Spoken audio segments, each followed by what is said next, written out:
Tempat orang yang merasa dirinya kotor itu bukan bar, bukan tempat-tempat hiburan. Tempat orang yang merasa dirinya kotor itu masjid. Jangan berpikir masjid itu tempat orang suci, karena tidak ada tempat orang suci di muka bumi. Allah tidak menyediakan satu jengkal tanah pun di muka bumi untuk orang suci setelah Rasulullah SAW. Yang ada di muka bumi hanyalah orang kotor yang ingin membersihkan diri. Maka Allah mengatakan, "Fala tuzakku anfusakum." Janganlah kalian kegeeran merasa diri kalian suci. Jangan ngerasa, saya mah orang yang udah soleh, orang udah baik. Ini mah tempat orang-orang soleh, jadi orang-orang yang banyak dosa mah jangan kesini. Salah, justru Allah gak suka kepada orang yang merasa dirinya suci dan merasa paling soleh. Inilah tempat orang-orang yang ingin membersihkan diri. Berarti dia ngerasa dirinya kotor. Apa kata Allah di akhir ayat ini? Wallahu yuhibbul mutahhirin. Dan Allah suka kepada orang yang mensucikan diri. Allah suka kepada orang yang di dalam masjid. Rabbighfirli warhamni wajburni. Kalimat wajburni itu doa sakit hati loh. Artinya apa? Ya Allah wajburni. Artinya ya Allah sembuhkanlah sakit hati saya. Sehingga di dalam sholat kita tuh curhat banget sama Allah. Misalnya di dalam sholat kita bilang iyyaka na'budu wa iyyaka nasta'in. Di dalam sholat kita bilang Rabbighfirli warhamni, kasihanilah saya ya Allah. Wajburni, sembuhkanlah penyakit saya ya Allah, sakit hati saya. Warfa'ni, angkatlah saya ya Allah, jangan sampai saya down. Kan lagi drop tuh, lagi jatuh. Warfa'ni, angkat saya ya Allah, bangkitkan saya ya Allah, bangunkan saya ya Allah. Warfa'ni, warzukni, beri saya ganti yang lebih baik ya Allah. Wahdini, beri saya petunjuk harus gimana ya Allah. Wa'afini, ya Allah kuatkan saya ya Allah, maafkan saya ya Allah dan atas kesalahan saya. Jadi kita tuh kalau lagi sholat tuh sebetulnya lagi kayak curhat gitu sama Allah. Sehingga ketika Allah Subhanahu wa Ta'ala memerintahkan kita kepada satu kalimat, satu syariat, Allah selalu mengatakan kalimat Allah Maha Pengampun, Allah Maha Penyayang. Apa maksudnya? Allah tahu kita nggak bisa menjalankan syariat 100%, ada aja kurangnya. Allah tahu kita nggak bisa menjaga mata kita 100%, apalagi di era sosial media. Baru buka handphone udah keluar yang macam-macam ya. Mau diklik takut dosa, nggak diklik sayang, serba salah gitu kan. Apalagi yang dilihat itu mungkin ada hubungannya dengan masa lalunya. Ya gimana, nggak kepo gitu kan. Dia udah bahagia atau belum. Orang lain bahagia, kita yang sirik. Kalau dia udah bahagia, kayak lihat postingannya yang terakhir ngapain, ternyata postingan terakhirnya di pelaminan. Kan sedih kan ya. Udah gitu dalam hati berbisik ngomong, kapan ya dia cerai, kapan ya dia cerai. Nah ini nggak benar nih.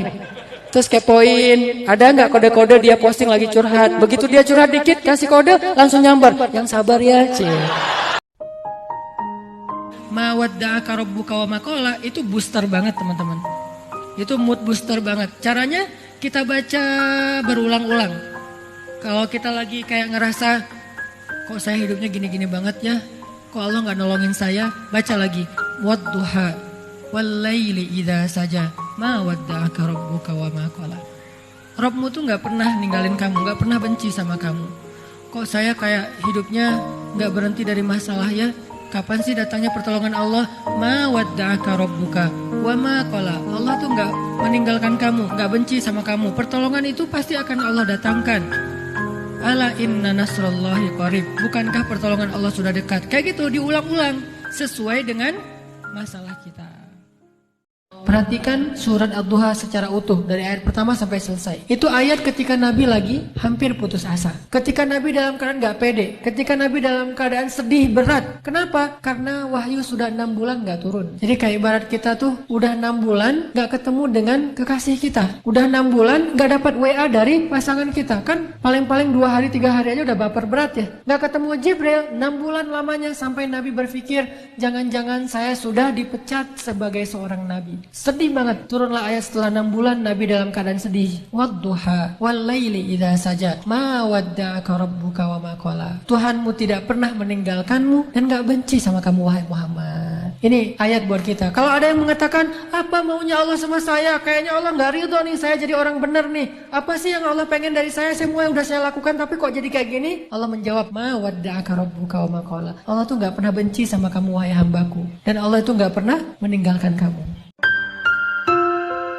Kadang-kadang riya kita tuh bukan direncanain, bukan gua pengen riya nih. Enggak, kita insya Allah enggak gitu-gitu amat lah. Enggak mungkin kita sedekah pengen pamer, kita beribadah pengen pamer, kita tilawah pengen pamer. Kita tahulah itu mah sia-sia. Tapi kadang riyanya tuh muncul gara-gara kepancing sama orang lain. Lu nggak pernah gua ngeliat baca Quran? Wah, lu nggak tahu gua di HP ini ada Quran sampai 5 aplikasi loh. Kan kepancing tuh. Riya lah kita gara-gara orang lain. Pernah saya kena musibah, misalnya motor saya hilang. Teman saya bilang gini, Ustaz kurang sedekah nih. Digituin. Orang lagi kena musibah, bukannya dia empati atau apa gitu, malah dia menjudge. Dan kalau saya kepancing, nggak tahu sedekah saya kayak gimana, kan habis pahala sedekah saya. Udah pahala sedekahnya cuma sedikit, riak pula gara-gara kepancing sama dia, hilang kan, nggak ada manfaatnya kan ya. Saya kira orang seperti kita yang dulu pernah masa-masa kelam, pernah nggak stabil emosinya. Saya kira semua kita pernah ngalamin masa ketika kita benar-benar menyakiti perasaan ayah dan ibu kita. Kita buang semua jasa mereka. Lalu kita mengatakan kalimat-kalimat yang seolah-olah kita adalah anak yang tidak pernah mendapatkan kebaikan dari orang tua kita. Ayah kita diam ketika dimarahi oleh kita, dan dia tidak pernah mengatakan, dulu kamu pernah seperti ini tapi saya sabar. Dulu saya habis-habisan berkorban untuk kamu. Saya korbankan semuanya. Saya siang malam mencari nafkah untuk kamu. Ayah kita tidak pernah mengatakan itu di hadapan kita. Dia tetap sabar menanggung semua ucapan-ucapan dan bentakan dari anaknya. Apalagi ibu kita. Dia mengandung kita 9 bulan dalam kepayahan. Gak bisa duduk, gak bisa tidur, gak bisa berdiri, jalan kemana-mana berat. Apakah hanya untuk melahirkan seorang anak yang congkak, sombong, yang kemudian membentak ibunya hanya karena kesalahan kecil yang dilakukan ibunya?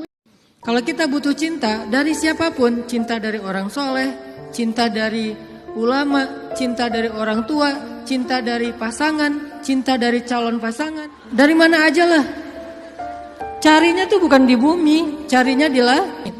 Makin rendah sujud kita, makin kita menggetarkan arasy di langit. Tapi kalau kita cari cinta dengan cara sering-sering posting, itu juga diedit semalaman, kita nggak bakalan dapat cinta. Terus nggak boleh posting, Ustaz? Boleh, dan saya juga sering posting. Cuman bukan gitu cara mencari cinta. Apalagi diedit habis-habisan, pakai apa aplikasi berganti-ganti. Ini kurang apa bright lah, apa kurang charming. Akhirnya diedit. Justru yang muncul dari itu adalah kekecewaan. Makanya kalau kita mencari cinta itu adalah dengan sujud, dengan doa, dengan taqarrub kepada Allah Subhanahu wa taala, mendekatkan diri pada Allah.